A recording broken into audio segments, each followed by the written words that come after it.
So guys, kung bibili pa kayo ng aircon guys, dapat ganito. Ayan, 1 horsepower na siya, Kondura inverter. Inverter na siya, ayan.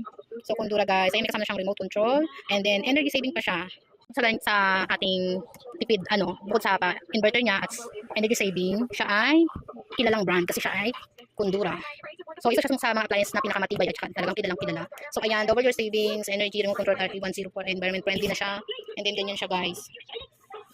Guys, maganda yung investment kasi dadating na parating na ang summer, 'di ba? Summer is coming. So need natin mag-investment ng ganyan kasi bukod sa malaking tulong yan sa atin may iwasan pa natin yung pagkakaroon ng sakit. Kasi nga, 'di ba, kapag summer is uso yung mga sakit-sakit, 'di ba? O yung mga skin disease. So yun lang. Guys, sa Abenson pala namin yan kinuha and through home credit guys. Siguro ang price niya is nasa 26,000 and then yung monthly namin is nasa 22 plus yata siya na babayaran mo and lang siya 1 year. 1 year lang yung kinuha namin. Siguro parang 11 months lang mo siyang babayaran kasi yung pang 12 is free na siya. And then may kasama pa yung stand pan. So wala lang talagang available na stand pan. So yung resibo is nandun kay Habi and then may number din doon na contact number na binigay sa amin. And then pagpunta ulit namin sa Abenson sa local mall, yun.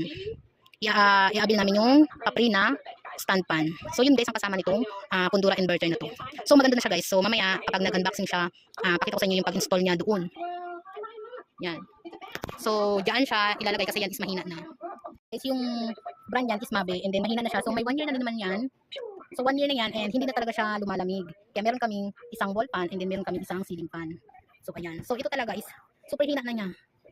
Kahit ipalinis mo siya siguro mga month lang, 1 month or 2 months lang, hindi na siya lumalamig. So kailangan na talaga niyang palitan kasi naman na din wala din. So kung magpapalit pa kami, is ito na. So young na yan. Kasi mas yan and saving talaga sa energy yan. So ang kuryente namin is nasa 4 plus, 4 ganyan. And then makakadaw kami sa kuryente. So billing monthly. So next month we'll see next month kung makakatipid kami talaga sa kuryente or mababa talaga siya sa kuryente kasi parang nasa ano yan? 4.0 malamig na agad siya. Parang ganun. And 4.0 lang yung ewan ko lang kung ano ba yung mga 0.0 niya basta mamaya papakita ko sa inyo. So yun lang guys yung ating update sa ating new investment. So magandang investment din naman yan kasi nga, di ba, dahil malapit na ang summer, need natin yan. Especially sa mga bata and senior. May senior kasi. So need namin yan. And then may nagustuhan din ako doon na mga pwede pa namin kunin sa home credit kapag natapos na kami or kung madali namin matatapos siya, hindi siya aabot ng 11 months. So baka, di ba? So in God's will, sana si Papa God hindi pa galit. So hindi siya, sana i-best pa niya kami. So yun lang. So kahit ganun yung tsura ng aking hobby is talagang family matters. Charot. So mas inuuna niya kasi yung family niya. So ganun.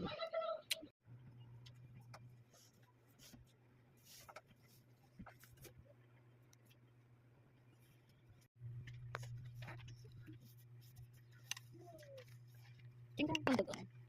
Pandagan. Yan pandagan. Yan na lang wallet ko dun. Ganun. Pala tumungo na. So ganyan yung harap niya guys. Parang di pa tapos ito yung remote. Maya na. Papakita ko lang. So ayan yung remote and then yung mga manual. So ayan. Kasi lagyan na ng remote in. Sabot. So ayan.